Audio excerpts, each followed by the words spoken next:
আসসালামু আলাইকুম বন্ধুরা, আপনারা কেমন আছেন? আশা করি সবাই ভালো আছেন। আমিও ভালো আছি।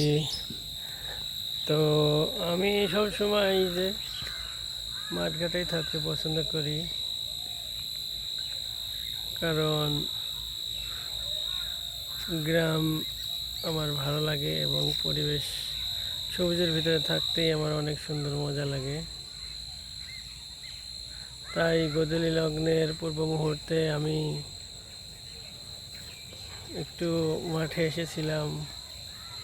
দেখুন চারিদিকে গাছপালা, ঝোড় সবুজ, ঝিঝি পোকা কিচকিচে আওয়াজ মারছে। তো শীতের বিকেল, হালকা হালকা শীত চলে এসেছে, ঠান্ডা পরিবেশ, মনোরম, অনেক সুন্দর লাগলো। তাই আর কি এই সময়টা ক্যাপচার করলাম। তো সবাই ভালো থাকবেন, আল্লাহ হাফেজ।